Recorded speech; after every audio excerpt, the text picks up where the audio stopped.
দিন পাবে, যার জন্যে আজও আমরা সগৌরবে বাংলায় দাপটের সাথে টিকে আছি।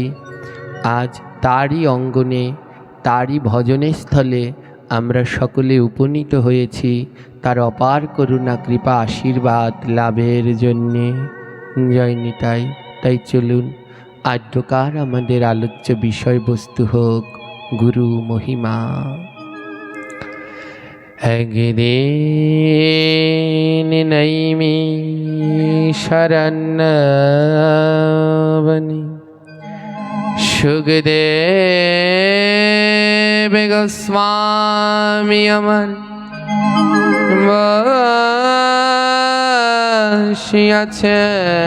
বসিয়াছেন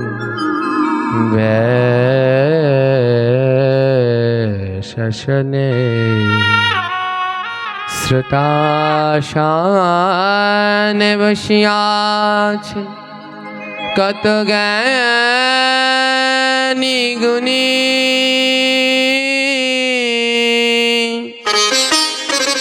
60,000 বসিয়াছেন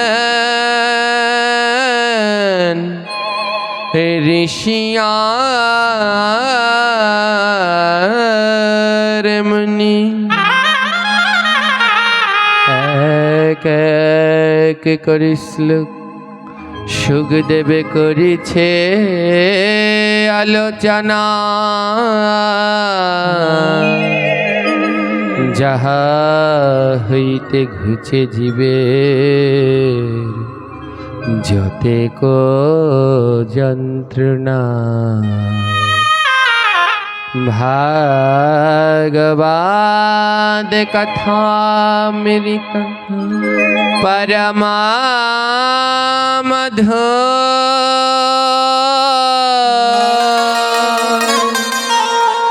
যেই জন করে শ্রবণ সে বড় চতুর। ভগবত কথামৃত যার কর্ণে যায়, পুনরায় তার নাহি মনুষ্য জন্ম হয়। ভগবত কথামৃত যে করে কীর্তন, তাহার চরণে করি সহস্র প্রণাম।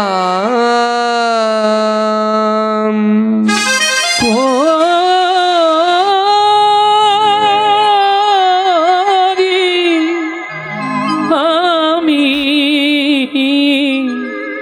সহস্র প্রণাম।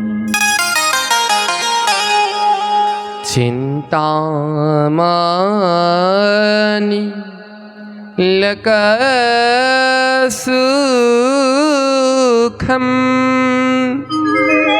সুরাদ্রহ স্বর্গ স্বাম পদম প্রযচ্ছতি গৃহা প্রেত বৈকুণ্ঠম যোগে দুর্লভ।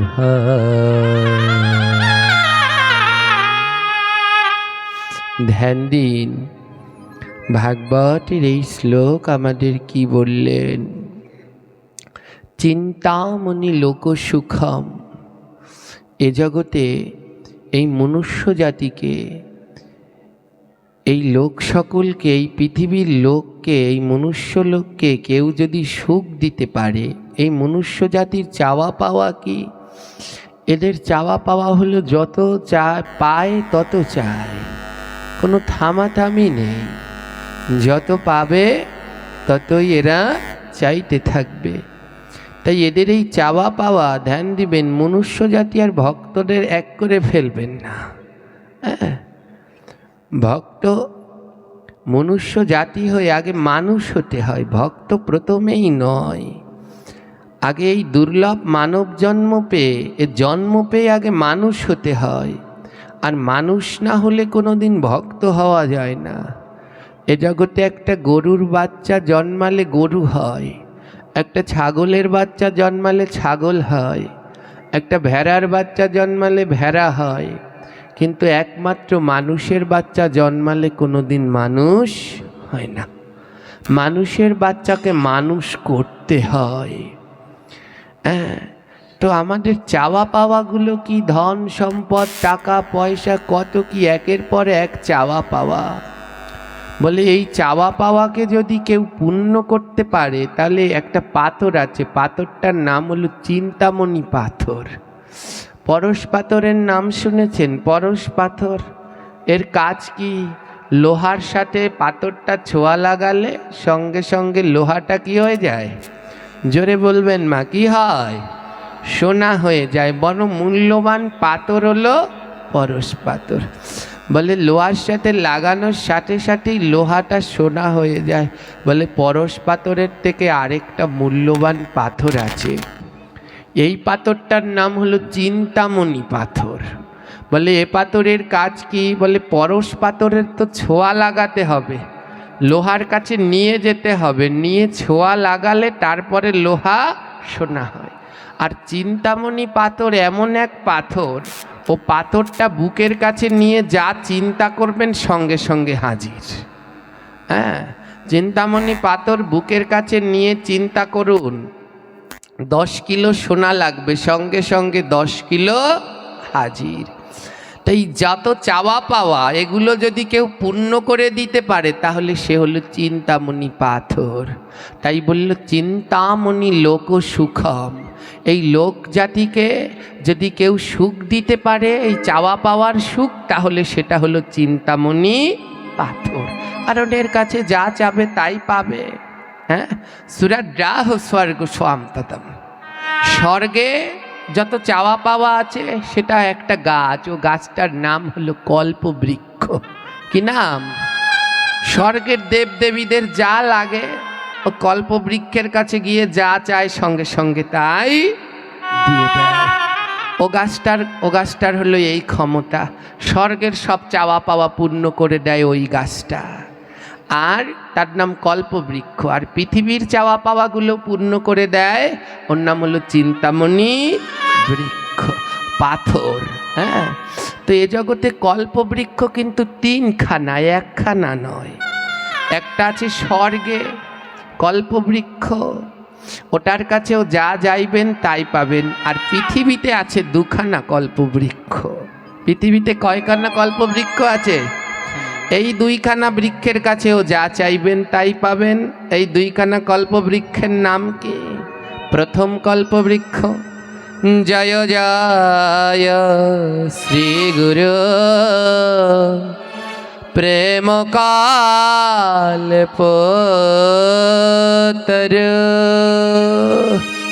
বলে পৃথিবীতেও একটা কল্পতরু আছে, তার নাম হলো শ্রী গুরুদেব। বলে আরও একখানা আছে, আরেকটার নাম জানেন? বাঞ্ছা কল্পতরুর ভাষ্য কৃপা সিন্ধু বয়েবচ। আরেকটা কল্পবৃক্ষ হলো বৈষ্ণব। 2টো কল্পবৃক্ষ, স্বর্গে আছে একটা আর পৃথিবীতে আছে 2টা। একটা হলো গুরু, আরেকটা হলো বৈষ্ণব। তাই সাবধান, ওই 2 কল্পবৃক্ষের কাছে চাওয়ার বেলায় সাবধানে চেও। এই 2 কল্পবৃক্ষ গুরু আর বৈষ্ণব, এই 2 জনের কাছে যদি কিছু চাও তবে ভেবে চিনতে চেও। ধন মানে পুত্র পরিজন চেও না। অজীব এই 2 কল্পবৃক্ষের কাছে অনাবরত কৃষ্ণ ভক্তি চাও। এই 2 কল্পবৃক্ষের কাছে সাধু সঙ্গ চাও। এই 2 কল্পবৃক্ষের কাছে যেন প্রসাদী হতে পারি এই প্রার্থনা চাও। এই 2 কল্পবৃক্ষের কাছে যেন গুরু গোবিন্দের সেবায় লাগতে পারি, এই প্রার্থনা চাই।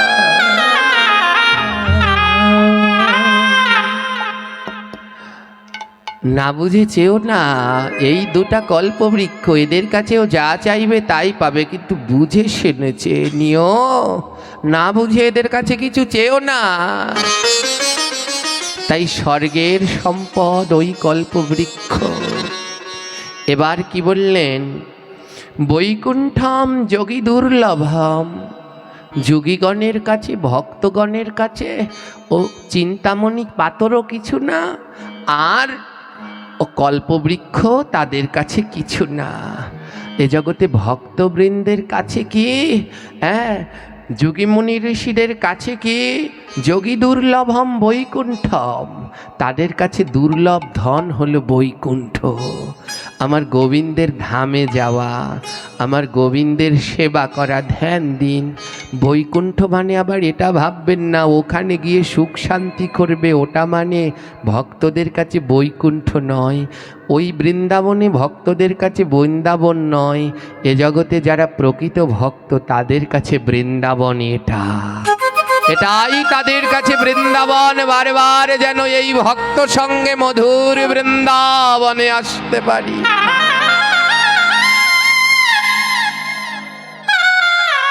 তাদের কাছে ওই বৃন্দাবন আসল নয়, তাদের কাছে আসল হলো এই বৃন্দাবন। প্রভু বারবার যেন এই ভক্ত বৃন্দাবনে আসতে পারি, এখানে এসে যেন তোমার মধুময় কথা শ্রবণ করতে পারি। ও প্রভু এখানে এসে যেন দুর্লভ ভক্তের চরণ ধুলা লাভ করতে পারি। ও গোবিন্দ এখানে এসে শুদ্ধ ভক্তের পরশ নিয়ে যেন এই দেহকে পূর্ণ করতে পারি। মাধব মাধব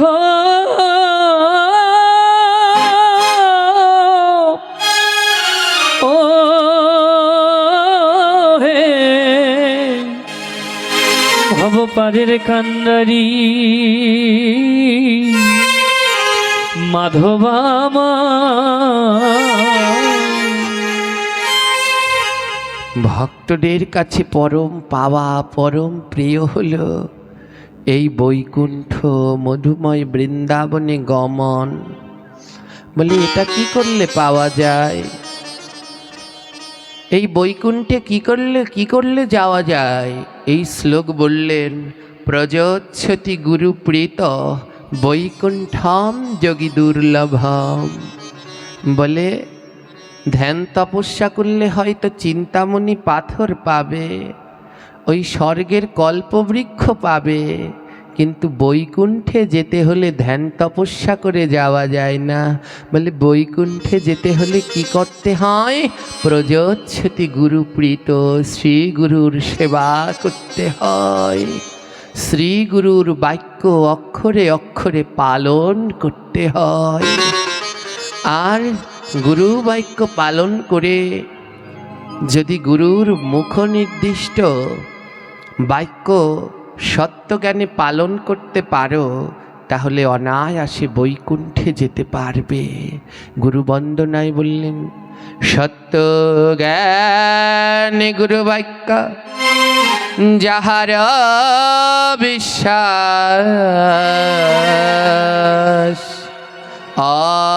অবশ্য তাহার হয় ব্রজভূমে বাস। সত্যজ্ঞানে গুরু বাক্য যাহারও বিশ্বাস, যিনি সত্যজ্ঞানে গুরুর বাক্য বিশ্বাস করতে পারে, আজ হোক কাল হোক তার ব্রজভূমে বাস হবেই হবে। ধ্যান দিন ও মা, এ জগতে গুরুবরণ করবার আগে বড় সাবধানতা অবলম্বন করবেন, কারণ কলিযুগ তো। এই কলিযুগে সাধু গুরু বৈষ্ণব এগুলো চেনা বড় দায়, তাই খুব সাবধান হবেন। আজ আমরা আরও কিছুটা দূরে আগাতে পারতাম, আরও কিছুটা দূরে আমরা এগিয়ে যেতে পারতাম, শুধু পারছি না কিসের জন্যে? কিছু লোভী গুরুর জন্যে। তাই মহাজন বললেন, লোভী গুরু কামি চেলা দুজনাই নরকে গেলা। গুরুর মনে যদি লোভ থাকে আর শিষ্যের মনে যদি কামনা থাকে, দুজনারই নরকবাস হয়ে যায়, হয়ে যায়। আর যেখান থেকে আসলাম আমরা শিখাচ্ছি যে কি করে সামনের দিনে আরও একাদশী ব্রত আগানো যায়। এ জগতে কিছু কিছু গুরুদেব আছে, শিষ্যদেরকে বলছে একাদশী টাকাদশী লাগে না, আমাদের কোনো একাদশী লাগে না। হ্যাঁ, এটা গুরু সেজে বসে আছে। হ্যাঁ, শিষ্যদেরকে শিখাচ্ছে একাদশী লাগে না, ও নিরামিষ খাওয়া আবার কি, ও সব কিছু লাগে না। খাওয়ার সাথে আবার ভজনের কোনো সম্পর্ক আছে নাকি? যা পাবে তাই খাবে। তো এমন যদি হয়, তাহলে গুরুর দশা যদি এমন হয়, তাহলে সেই শিষ্য আর কোনোদিন ভক্তিপথে আসতে পারে? এক কানায় আর আরেক কানাকে কি পথ দেখাবে? হ্যাঁ, এর জন্যে লালন গান লিখেছে, এ তো দেখি কানার হাট বাজার, সব কানায় কানায় ভরে গেছে, কানায় কানায় কানায় কানায় ভরে গেছে। বুঝতে পারছেন? কানায় কানায় মানে সব কানা অন্ধ, কানায় কানায় মানে এক তিলও ফাঁকি নাই, সব ভরে গেছে। কানায় কানায় কানায় কানায় ভরে গেছে। হ্যাঁ, শিষ্যদেরকে অনুমতি দিচ্ছে, আটা খাও, একাদশীর দিন আটা খাও, আটাদশী করিতে করিতে একদিন একাদশী হইবে। তো এই যদি দেয় তাহলে অনুমতি, তাহলে কি করবে তারা একাদশী? এমন কিছু জনার জন্যে আজ যেটুকু সামনের দিকে আগানো যাবে সেটুকু আর সম্ভবপর হচ্ছে না। তাই বড় সাবধান থাকবেন, এমন লোভী গুরুদের থেকে বড় সাবধান থাকবেন। এদের জন্যে আজ আমরা বিপদগ্রস্ত। হ্যাঁ, ওই যে আমি পাঠে মাঝে মাঝে বলি না, গুরুর যদি লোভ থাকে, গুরু গেল শিষ্যের বাড়িতে, এবার শিষ্যের গুরুর মনের ভিতরে লোভ, এবার শিষ্যের বাড়িতে গিয়ে বলছে বাবা মাছ আনো। শিষ্য বলছে গুরুদেব মাছ খায়, গুরু গোসাই আবার মাছ খায়। গুরুদেব ধমক দিয়েছে, গুরুর উপরে কথা। গুরুদেব বলেছে মাছ আনতে তো নিয়ে আসো, তুমি কি জানো? শিষ্য বলছে গুরুদেব আমি তো জানি গুরু গোসাইরা নিরামিষ খায়, তারা আবার মাছ খায়। গুরুদেব বলে তুমি জানো মাছের মধ্যেও নিরামিষ আছে? শিষ্য তো অত পড়াশুনো জানে না, তো বলে মাছের মধ্যে আবার নিরামিষ হয়? গুরুদেব বলে তাহলে শোনো, বেদে আছে। কি আছে? বেদের মধ্যে লেখা আছে। গুরুদেব বলছে বেদের মধ্যে লেখা আছে কি? রুহিতস্য কাতলস্য মৎস্য রাজা ইলিতস্য গলদাস্য পাবদস্য এবচ বোয়ালস্য মৎস্য মধ্যে এই ষষ্ঠ সর্বদাই নিরামিষ। গুরুদেব বলছে বেদে আছে 6 প্রকারের মাছ নিরামিষ। হ্যাঁ, বোঝেন মা? শিষ্যকে বুঝাচ্ছে। হ্যাঁ, কি বলছে? বলছে রুহিতস্য মানে রুই মাছ, কাতলস্য মানে কাতল মাছ, মৎস্য রাজা ইলিতস্য ইলিশ মাছ, গলদাস্য পাবদস্য গলদা মাছ পাবদা মাছ, আবার আবার যোগ করেছে এবচ মানে এবং বোয়ালস্য মানে বোয়াল মাছ, মৎস্য মধ্যে এই ষষ্ঠ সর্বদাই নিরামিষ। নিরামিষ। শিষ্য তো লাপিয়ে তাপিয়ে যায়, কি কঠিন শ্লোক রে বাবা! তার মানে সত্যিই এই 6 প্রকারের মাছ নিরামিষ। এমন শয়তান এখনো আছে বাংলাদেশে।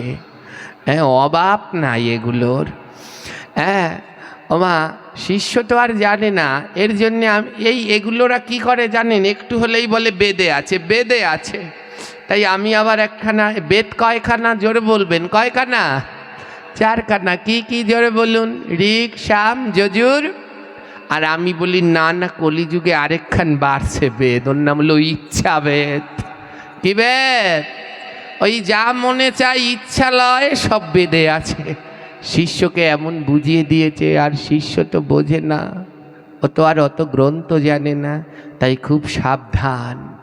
এমন গুরুর পাল্লায় যেন পড়ো না, এমন গুরুর পাল্লায় যেন পড়ো না। গুরু বরণ করার আগেই বিবেচনা করে নিও। হ্যাঁ, কানে দেয় হিসফিস, বছর বছর চাঁদা দিস। ওই গুরুদেব কানে একটা পিস করে কি বলে গেল, বছরে বছরে এসে একবার চাঁদা নিয়ে চলে যাচ্ছে। না জপ, না আহ্নিক, না মালা, না তিলক, দীক্ষা শিক্ষা নিয়ে শ্রাদ্ধ খাচ্ছে, মাছ দিয়ে বিয়ে খাচ্ছে লাফিয়ে ঝাঁপিয়ে। কোনো লাভ নেই, কোনো লাভ নেই। আর যদি বাধা দিতে যায়, গুরুদেব বাধা দিতে যায়, আবার কাছে দীক্ষা নিলে এসব করা যাবে না, তাহলে তো ওই গুরুর আর অত বেশি শিষ্য হবে না। আমরা বড় বিপদে আছি, শিষ্য বাড়ানোর তালে আছি, কিন্তু মানুষ করার তালে নেই। তাই এমন গুরুদের থেকে সাবধান হন। জীবনে সদ্গুরু নির্বাচন করুন, সেই গুরু, যেই গুরু অন্যায়কে ভয় পায় না, যেই গুরু গোবিন্দের প্রসাদ ছাড়া কোনো কিছু গ্রহণ করে না, যেই গুরুদেব পথ দেখায়, নাম ছাড়া গতি নেই, যেই গুরুদেব শিখায় আমার গৌর নিতাইর ভজন শ্রেষ্ঠ, ইহা ছাড়া অন্য কিছু নয়, তেমন সদ্গুরুর চরণ আশ্রয় করুন। আজ আমরা তেমনই এক সদ্গুরুর আঙিনায় উপনীত হয়েছি। এ জীবন ধন্যপূর্ণ যে আমরা এমন সদ্গুরুর ভজনের স্থলিতে সবাই আসতে পেরেছি। জয় নিতাই। তাই সত্যজ্ঞানে গুরুবাক্য যাহারও বিশ্বাস, অবশ্য তাহার হয় ব্রজভূমে বাস। ও মা, তাই গুরুজ্ঞান গুরুবাক্য বিশ্বাস করবেন, কিন্তু তা যেন শাস্ত্রসম্মত হয়, ওই রুহিতস্য কাতলস্য যেন না হয়। ও কথা বিশ্বাস করতে যাবেন না, একটু চোখটা খুলুন, একটু গ্রন্থের দিকে তাকান। তিনি যা বললেন তা গ্রন্থে আছেন কি না, তিনি এর জন্য বিবেচনা করে সদাচার নিষ্ঠাযুক্ত আচরণ দেখে শ্রী গুরু গ্রহণ করুন, নইলে বড় ভয়ঙ্কর অবস্থা। ধ্যান দিন গুরুবাক্য কেমন হয়। জয় নিতাই। আমাদের সময় স্বল্প, আমার দুই বাবা আলোচনা করবে এরপরে, তাই ছোট্ট একটু উপমার মধ্যে দিয়ে আমি আমার আলোচনার বিশ্রাম দেব। গুরুবাক্য কেমন করে বিশ্বাস করতে হয়।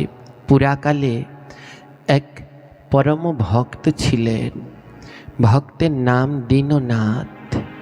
দীননাথ সদ্গুরুর সন্ধান করেন, সমস্ত জায়গায় সদ্গুরুর সন্ধান করেন, কিন্তু সদ্গুরুর সন্ধান পায় না। এ জগতে সদ্গুরুর কতগুলো লক্ষণ হয়। কি লক্ষণ? তাদের মনে কোনো লোভ থাকে না, তার সদ্গুরুর কোনো লোভ থাকে না, সুখ দুঃখ ওসব তাদের স্পর্শ করতে পারে না। সদ্গুরু সদা গোবিন্দ চিন্তা করে, গোবিন্দের প্রসাদ বই অন্য কিছু স্পর্শ করে না। তো দীননাথ একজন সদ্গুরুর সন্ধান করছে। জগতে যারা সদ্গুরু তারা কোনোদিন শুধু শিষ্যের কথা ভাবে না, সদ্গুরু জগতের প্রত্যেকটি প্রাণীর মঙ্গলের কথা ভাবে, প্রত্যেকটি প্রাণীর মঙ্গলের কথা ভাবে। আজ বললাম কেন, আমি সব জায়গায় সবাইকে সদ্গুরু বলি না।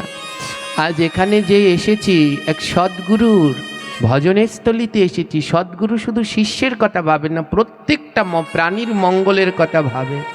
আজ শ্রীল গোপীনাথ ব্রহ্মচারী তিনি শুধু তার শিষ্যদের কথা ভাবছে না, বাংলার প্রত্যেকটা সনাতনীদের কথা তিনি ভাবছেন। প্রত্যেকটা সনাতনীদের বিপদে তিনি সবার আগে এসে দাঁড়াচ্ছেন। এ সদ্গুরুর লক্ষণ। আজ দীননাথ এক সদ্গুরুর সন্ধান করছেন। দীননাথের সহধর্মিণী মালতী, তার দুটো সন্তানও রয়েছে। তাদের ঘর বাড়ি নেই, জায়গা জমি নেই, তাই ওই নদীর পাশে যে চর হয় ওর মধ্যে একটু ঝুপড়ি বেঁধে ওর মধ্যে দুটো সন্তান আর স্ত্রীকে নিয়ে থাকেন, আর অনাবরত আমার গোবিন্দের নাম করে। বলে এ জগতে সদ্গুরুর সন্ধান দিতে পারে কে? নাম। অনাবরত নাম করতে থাকো, নামে নামি নামে নামি। ভগবান তিনি রয়েছেন ওই গোলকে। বলে তাকে যদি কেউ নামাতে পারে তাহলে সে হলো নাম। নামে নামি নামে। আর গুরুদেব তো অন্য কেউ নয়, জীবের নিস্তার লাগি নন্দসুত হরি, ভুবনে প্রকাশ হন গুরুরূপ ধরি। গুরুরূপ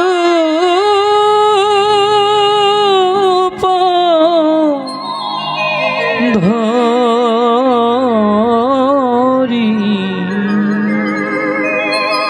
দীননাথ সদ্গুরুর সন্ধান করছে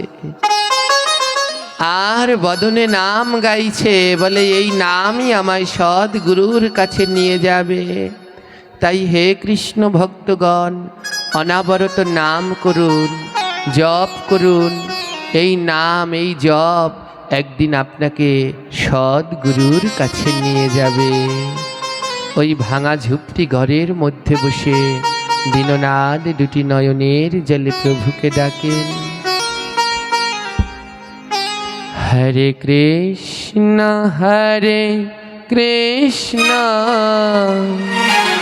কৃষ্ণ কৃষ্ণ হরে হরে, হরে রাম রাম রাম হরে হরে। হরে কৃষ্ণ সবাই গাইবেন মদন ভরে। কৃষ্ণ হরে হরে, হরে রাম রাম রাম হরে হরে। হরে কৃষ্ণ কৃষ্ণ কৃষ্ণ কৃষ্ণ হরে হরে, হরে রাম রাম রাম হরে হরে। হরে কৃষ্ণ কৃষ্ণ কৃষ্ণ হরে হরে। হরি বল হরি বল। হরে রাম রাম রাম হরে হরে। হরে কৃষ্ণ কৃষ্ণ কৃষ্ণ কৃষ্ণ হরে হরে, হরে রাম রাম রাম রাম হরে হরে। হরে কৃষ্ণ কৃষ্ণ কৃষ্ণ কৃষ্ণ হরে হরে, হরে রাম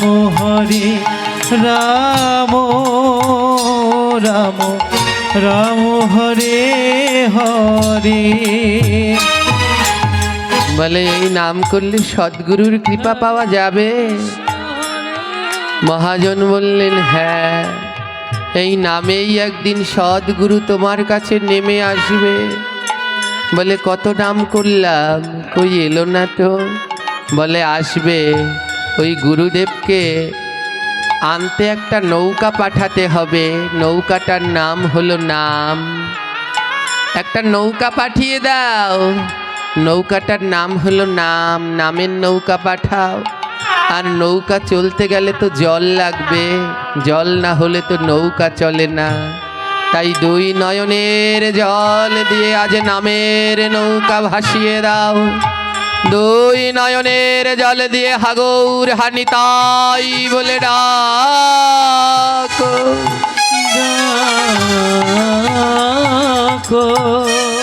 ওই দুই নয়নের জলে যদি নামের নৌকা পাঠাতে পারো, পারো একদিন ওই নয়নের জলের স্রোতে সদ্গুরু এসে তোমার কাছে ধরা দেবে।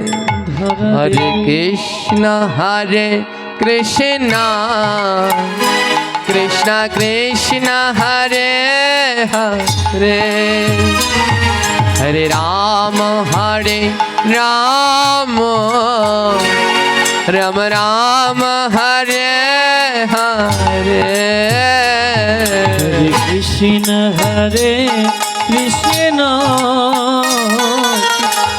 কৃষ্ণ হরে হরে, হরে রাম রাম রাম হরে হরে। দেখতে দেখতে ওই দীননাথ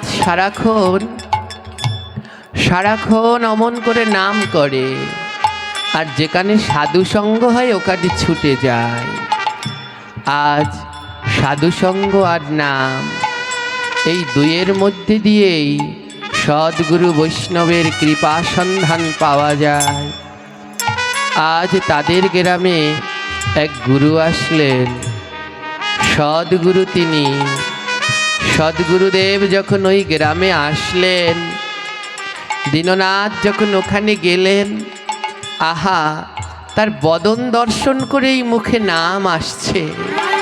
মহাপ্রভু বললেন, জীবে দয়া নামে রুচি বৈষ্ণব সেবন, ইহা বিনা ধর্ম নাই শুনো সনাতন। বলে বৈষ্ণব চিনব কি করে?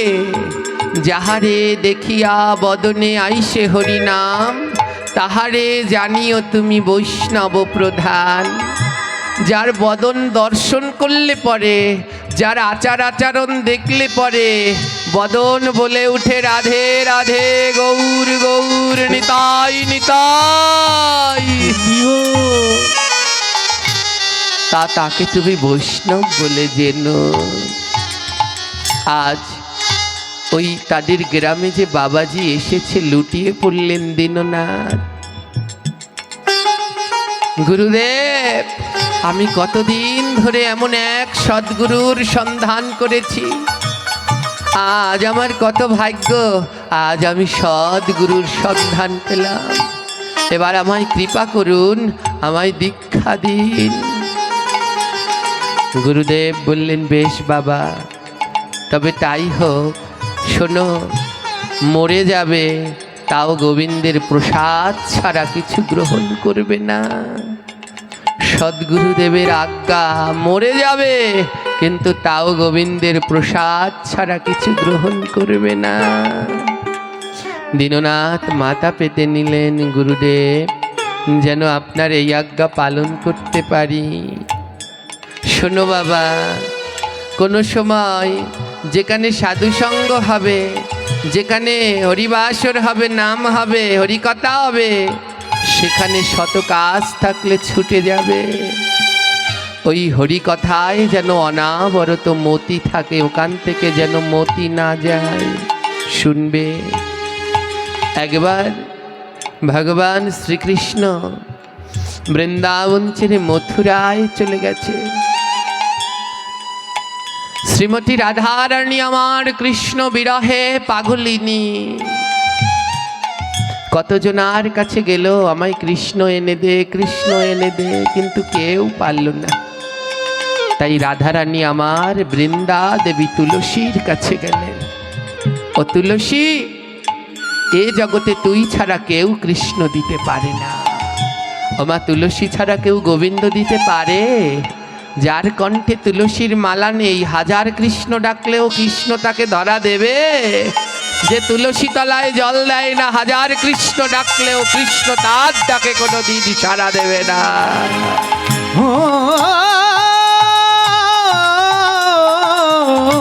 হরি হরি বল। তাই রাধারানী আমার তুলসীর কাছে গিয়ে বলছে, তুলসী আমায় একটু কৃষ্ণ দর্শন করিয়ে দে, আমার যে কৃষ্ণ বিরহে প্রাণ যায় সখী, সখী রে আমায় একটু কৃষ্ণ দর্শন করিয়ে দে। তুলসী বলছে, ও রাধে আমি তোমায় কৃষ্ণ দর্শন করিয়ে দেব। জয় নিতাই, জয় গৌর, জয় শ্রী রাধেশ্বর, জয় জয় শ্রী গুরু প্রীতি প্রেমানন্দ। হরি হরি বলমান, হরি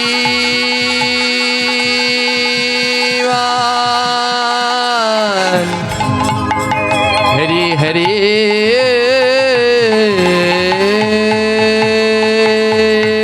বল।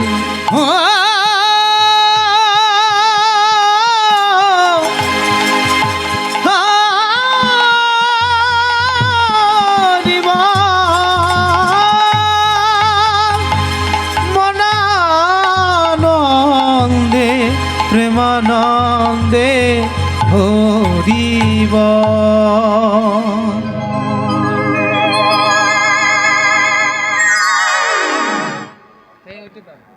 জয় নিতাই, মহতের মহিমা। এই হলো শিক্ষা মা, এই হলো সদ্গুরুর শিক্ষা। জয় নিতাই। আজ শ্রীমতী রাধারানী আমার প্রেম বিরহে আকুল বেকুল হয়ে তুলসীর কাছে গেলেন। সবাই মিলে আমরা, গুরুদেব আসছেন তো, সবাই মিলে সুস্বাগতম গুরুদেব, সুস্বাগতম গুরুদেব, সুস্বাগতম গুরুদেব, সুস্বাগতম গুরুদেব। গুরুদেব গুরুদেব গুরুদেব গুরুদেব, গুরুদেব গুরুদেব গুরুদেব গুরুদেব, গুরুদেব গুরুদেব গুরুদেব গুরুদেব, গুরুদেব গুরুদেব গুরুদেব গুরুদেব গুরুদেব গুরুদেব গুরুদেব, গুরুদেব গুরুদেব গুরুদেব। জয় নিতাই। ধ্যান দেই আমরা আমাদের আলোচনার দিকে আবার লক্ষ্য রাখি।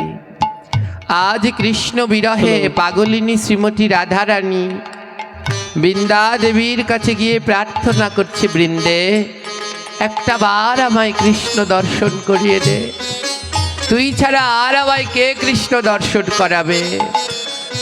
চাতুরা বৃন্দা বলছে, রাধে কতজনার কাছে তো গেলি, সবার শেষে আমার কাছে আসলি, তবে বেশ আমি তোকে কৃষ্ণ দর্শন করিয়ে দিতে পারি, কিন্তু বিনিময়ে আমি কি পাবো? হ্যাঁ, আমি তুলসী, আমায় বিনিময়ে কিছু না দিলে কৃষ্ণ দর্শন করাই না, বল।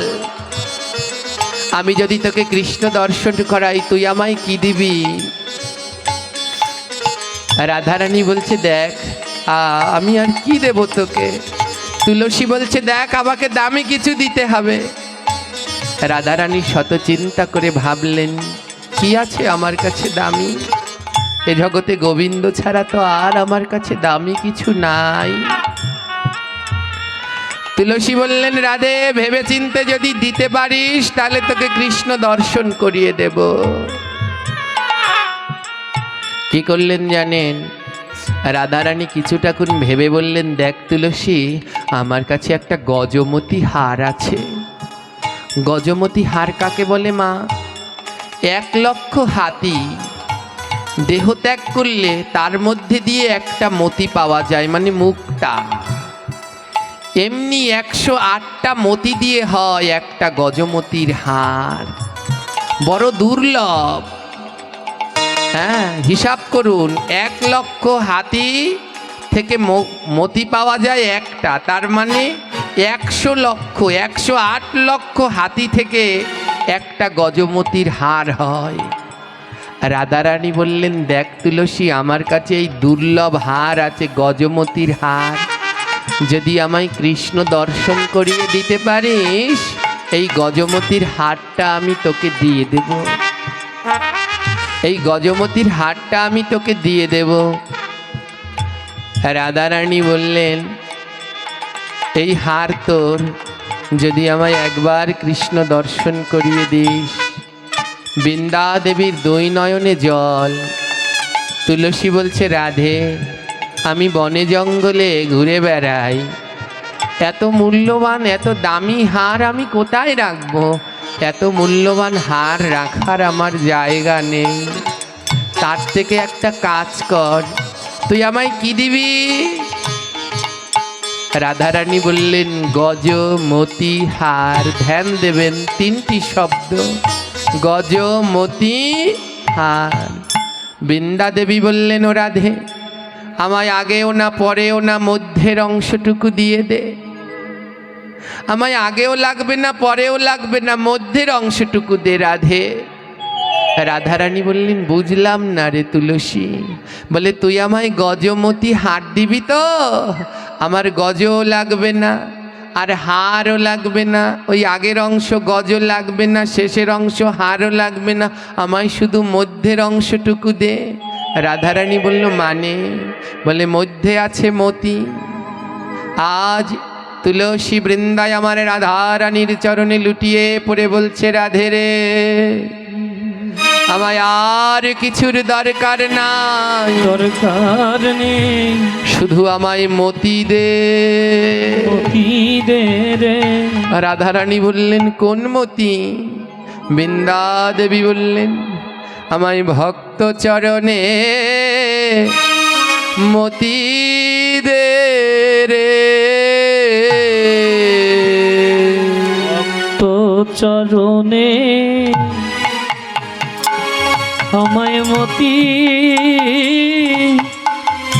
সখী আমায় মতি দে রে। আমায় ভক্ত চরণে মতি দে রে। আমায় ভক্ত চরণে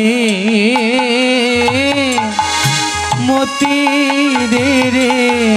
ওহে আমার রাধারানী, আমায় ভক্ত চরণে মতি দাও রে। ওহে আমার, হরি বল হরি বল। ওহে আমার, রাধে রাধে।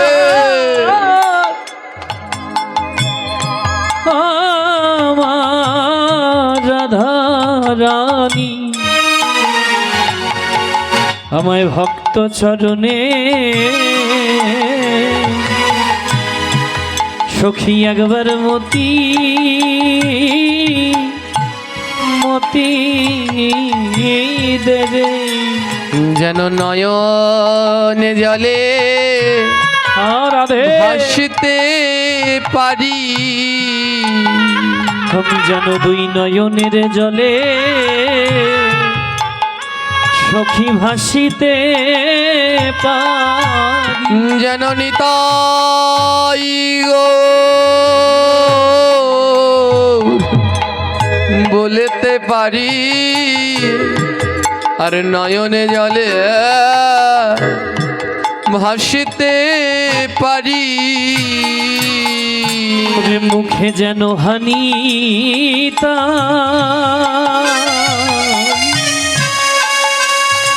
মুখে হাগো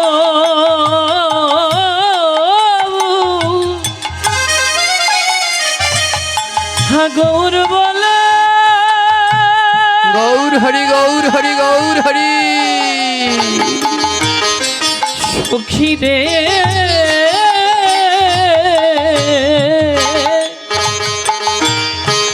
জননীতা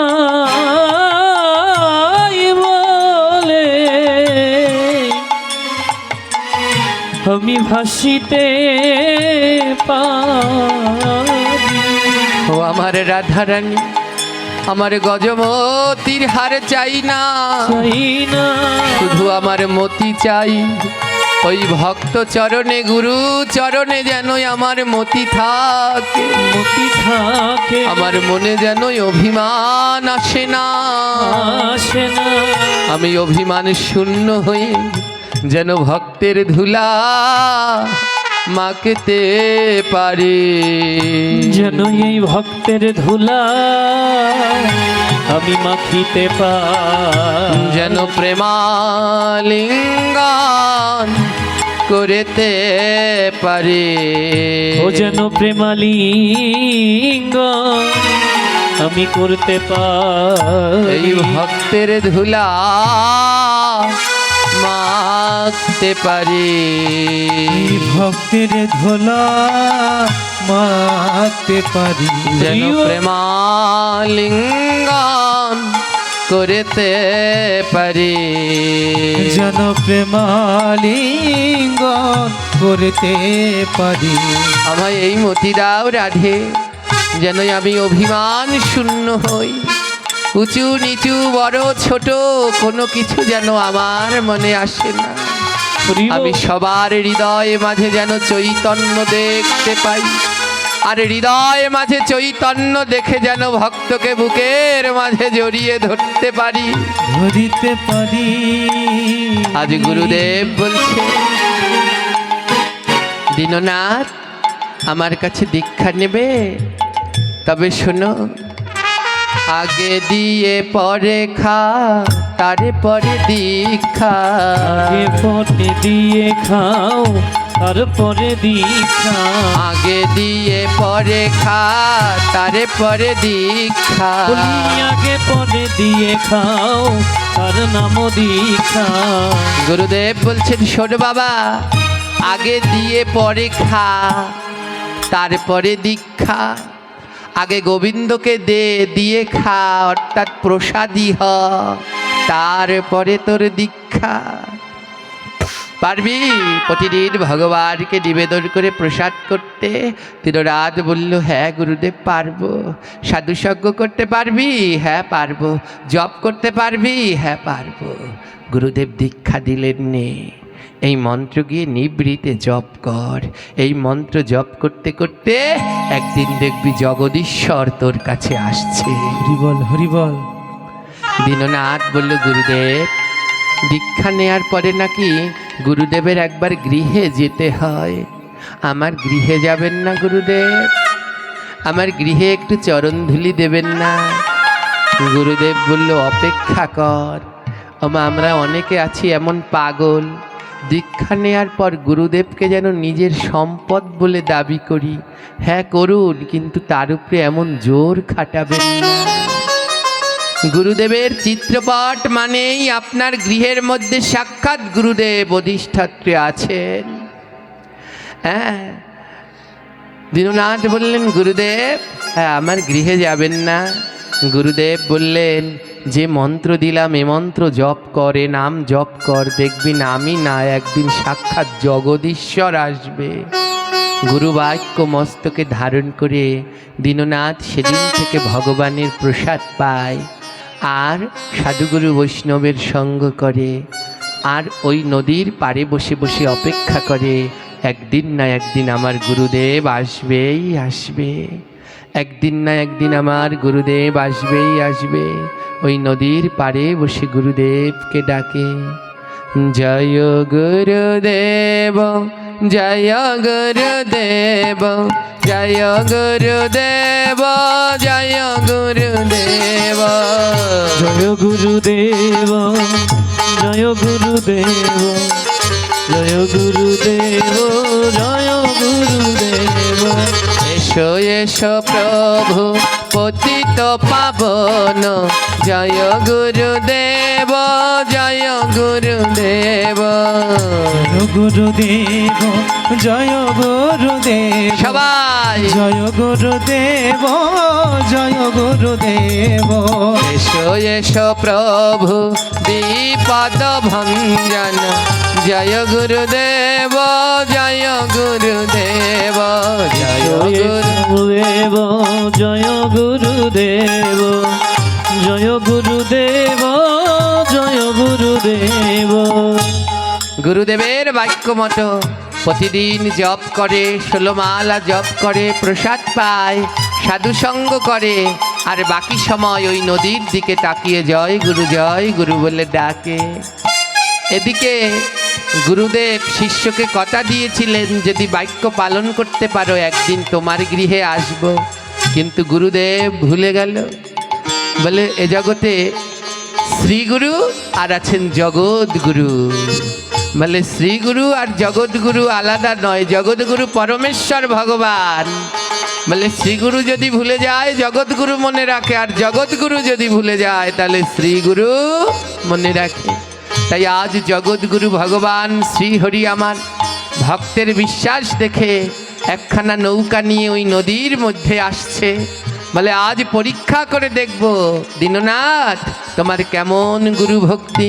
তাই জগৎগুরু নৌকা নিয়া চলিতে লাগিল, গুরু নৌকা নিয়ে চলিতে লাগিল, বদন ভরিয়া একবার হরি হরি বল, বদন ভরিয়া একবার হরি হরি বল, বদন ভরিয়া একবার গৌর হরি বল, এই বদন ভরিয়া একবার গৌর হরি বল। এই জগৎগুরু ভগবান আমার শ্রীগুরুর রূপ ধারণ করে আজ একখানা নৌকা নিয়ে ওই দীননাথ যেখানে থাকে ওই ঘাটের কাছে আসছে। আর দীননাথ দূর থেকে দেখছে তার গুরুদেব আসছে। ওমা উনি কি ওনার গুরুদেব না ভগবান? ভগবান পরীক্ষা নিতে আসছেন যে দেখি তোমার গুরুর প্রতি কত বিশ্বাস, কত ভক্তি। তাই আজ জগৎগুরু স্বয়ং শ্রীগুরু হয়ে আজ নৌকায় করে আসছে। দীননাথ দূর থেকে দর্শন করছেন গুরুদেব আসছে, তাই আনন্দ ধরে না, আনন্দ ধরে না, ওই গুরুদেবের আগমনে আনন্দ ধরে না, গুরুদেবের আগমনে আনন্দ ধরে না। স্ত্রী মালতীকে ডাকছে, মালতী তাড়াতাড়ি বরণডালা নিয়ে আসো। আমার গুরুদেব বলেছিল যদি ডাকার মতো ডাকতে পারো তাহলে ঠিক তোমার ঘরে আসবো। ওই যে দেখো আমার গুরুদেব আসছে, বরণডালা নিয়ে আসো, শঙ্খ নিয়ে আসো। শঙ্খ ভাজে উলু ধ্বনি দেয় জয় ধ্বনি, ও বাজে উলু ধ্বনি জয় জয় ধ্বনি, গুরুদেবের দেখো আজ আগমনী, গুরুদেবের দেখো আজ আগমনী। আজ আমার কত সৌভাগ্য, আমার গুরুদেব আসছেন। আজ গুরুদেব এসে স্বয়ং ভগবান গুরুর রূপ ধারণ করে এসেছেন। গুরুদেব রূপে এসে ঘাটে নৌকা লাগিয়েছে, নৌকা লাগিয়ে ওই মালতী বরণ করতে গিয়েছে। ছোট ছোট ছেলেমেয়েরা পুষ্পবৃষ্টি করছে, দুটো বাচ্চা।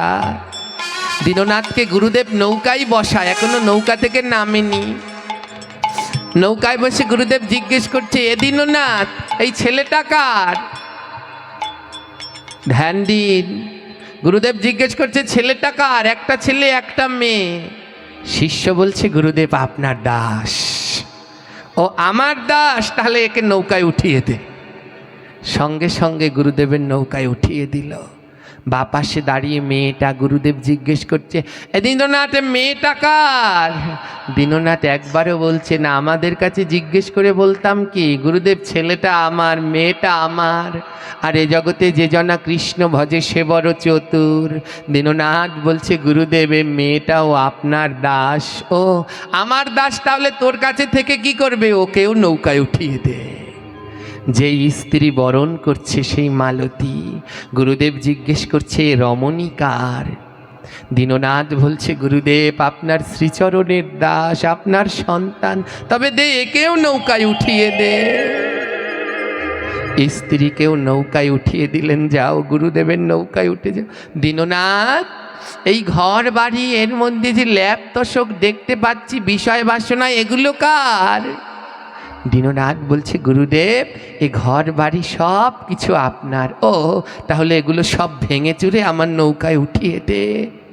ঘর বাড়ি সম্পদ সব ভেঙে গুরুদেবের নৌকায় উঠিয়ে দিলেন। দুটো সন্তান উঠিয়ে দিলেন, স্ত্রী উঠিয়ে দিলেন, সম্পদ উঠিয়ে দিলেন। গুরুদেব বললেন, তবে এবার আমি যাই। যেই গুরুদেবের চরণ পাওয়ার জন্যে দীননাথ এতদিন অপেক্ষা করলেন, গুরুদেব সব নৌকায় নিলেন, কিন্তু ওকে নিলেন না। গুরুদেব বললেন, এবার আমি যাই। সব কিছু নৌকার মধ্যে উঠালেন, স্ত্রী, পুত্র, কন্যা, বিষয়, সম্পদ সব উঠালেন। উঠিয়ে গুরুদেব নৌকাটা ছেড়ে দিয়েছেন।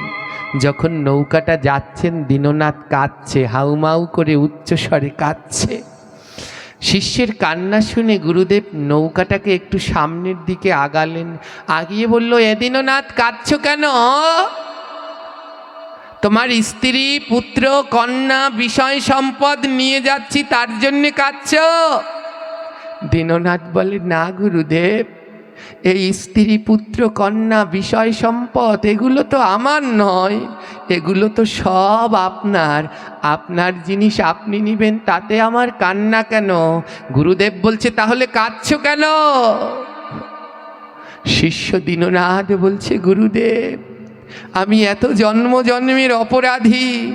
এই মায়া নামক স্ত্রী, পুত্র, বিষয়, বাসনা সব ওই নৌকায় ঠাই হলো, কিন্তু আমার মতো অধমের ওই গুরুদেবের নৌকায় ঠাই হলো না রে। বলি ওই নৌকায় আমার ঠাই হলো না রে।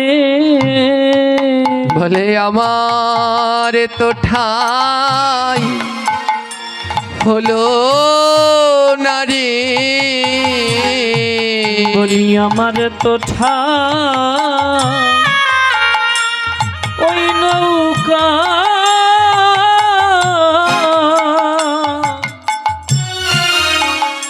হলো না রে। বলে, সবাই উদ্ধার হয়ে গেল। বলি, সবাই উদ্ধার হয়ে গেল। ওরে আমার জায়গা হলো না রে। সবাই উদ্ধার হয়ে গেল। বলি, সবাই উদ্ধার হয়ে গেল। বলি, আমার উদ্ধার হলো না রে। গুরুদেব যেই পুত্র, কন্যা, বিষয়, বাসনার জন্য সারা জীবন খাটল, আজ সবাই উদ্ধার হয়ে গেল, কিন্তু আমি এখনো এই পার ঘাটায় রয়ে গেলাম। তাই আমার দুই নয়নে জল গুরুদেব। বলো, আমার গতি কি বা হবে? বলো বলো, আমার গতি কি বা হবে? আমার ভক্তের চরণে নাই মতি ভক্তি, আমার গতি কি বা হবে? এই ভক্তের চরণে নাই আমার মতি গতি। বলো বলো, কি হইবে আমার গতি? গুরুদেব, সবাই উদ্ধার হলো, কিন্তু ওই নৌকায় আমার জায়গা হলো না। ভগবান পরীক্ষা করে দেখলেন, না না দীননাথ, তুমি সত্যি শ্রী গুরুর চরণের দাস। তাই প্রভু আমার দুটি বাহু বাড়িয়ে দিয়ে বলছে, তবে আয় রে ভক্ত, বুকে আয় রে। বলি, আয় রে ভক্ত, বুকে আয় রে। তবে আয় রে ভক্ত, বুকে আয় রে। ভক্ত, বুকে আয় রে। বলে, এমন ভক্তের পরশ করি আয় রে ভক্ত বুকে আয় রে এমন ভক্ত পরশ করি আয় রে ভক্ত আয় রে আয় রে বলে এই ভক্ত আর কোথায় পাবো এই ভক্ত আর কোথায় পাবো বলো কাকে ধরে প্রাণ জুড়াবো এই ভক্ত আর কোথায় পাবো কাকে জরা ধরে প্রাণ জোরাবো এই ভক্ত আর কোথায় পাবো আয় রে ভক্ত পরশ করি আয় রে ভক্ত পরশ করি ওই বদনে বলবো হরিব। গৌর হরি আয় রে ভক্ত পরশ করি বদনে বলব গৌর হরি বলিয়ায় রে ভক্ত একবার পরশ করি। আজ শিষ্য দীননাথ বলছে গুরুদেব ওই নৌকায় তো সবার জায়গা হলো আমার তো হলো না গুরুদেব দুটি বাহু বাড়িয়ে দিয়ে বলছে তোর মতো ভক্তের জায়গা ওই নৌকায় নয় রে শিষ্য তোর মতো ভক্তের জায়গায় আমার বুকে তাই আজ গুরুদেব শিষ্যকে বুকের মাঝে জড়িয়ে ধরেছে আর যখনই না বুকের মাঝে জড়িয়ে ধরল ওই দীননাথের মনে হয় যেন আমার জন্মে জন্মের চেনা তাই জয় বদন পানে তাকিয়েছে আজ শ্যামী সুন্দর দেখিয়াছে শ্যাম সুন্দর দেখিয়াছে আজ শ্যামী সুন্দর দেখিয়াছে শ্যাম সুন্দর দেখিয়াছে ওই গুরুদেবের বদন পানে শ্যামী সুন্দর দেখিয়াছে গুরুদেবের বদন পানে শ্যাম সুন্দর দেখিয়েছে ওই গুরুদেবের বদন পানে শ্যামী সুন্দর দেখিয়াছে গুরুদেবের বদন পানে শ্যাম সুন্দর দেখিয়াছে বসে গুরুদেবের বদন পানে শ্যামী সুন্দর দেখিয়াছে গুরুদেবের বদন পানে শ্যাম সুন্দর দেখিয়েছে বলে আমি কি দেখছি বসুন বসুন আজ গুরুদেবের বদন পানে প্রভুর সেই দিব্য রূপ দর্শন করলেন জয়নি তাই কেউ উঠবেন না আদ্যকার এই স্বল্প সময়ের আমার এই আলোচনা থেকে শিক্ষা কি মা যে গুরুদেবের বাক্যের উপরে বিশ্বাস রাখুন সদ্গুরুর বাক্যের উপরে সদা সর্বদা বিশ্বাস রাখুন নিষ্ঠা রাখুন গুরু বাক্যে সদা সর্বদা বিশ্বাস নিষ্ঠা রাখলে একদিন ভগবান আসবেই আসবে শ্রী গুরুর পূজা করতে করতে একদিন জগৎগুরু নৌকা নিয়ে আসবে উদ্ধারের জন্যে জয় নিতাই আমি আর আমার আলোচনার কলেবর বৃদ্ধি করব না এবার প্রথমে আমাদের মাঝে ভগবানের এই দিব্য কথা আমার দাদা আছেন তিনি গুছিয়ে বলতে পারবে আমার আপনার দেখলে এমনি ভয় করে তো তিনি বলুক যা বলার জয় নিতাই তার কাছে দেই হ্যাঁ শেষে করি হ্যাঁ নাও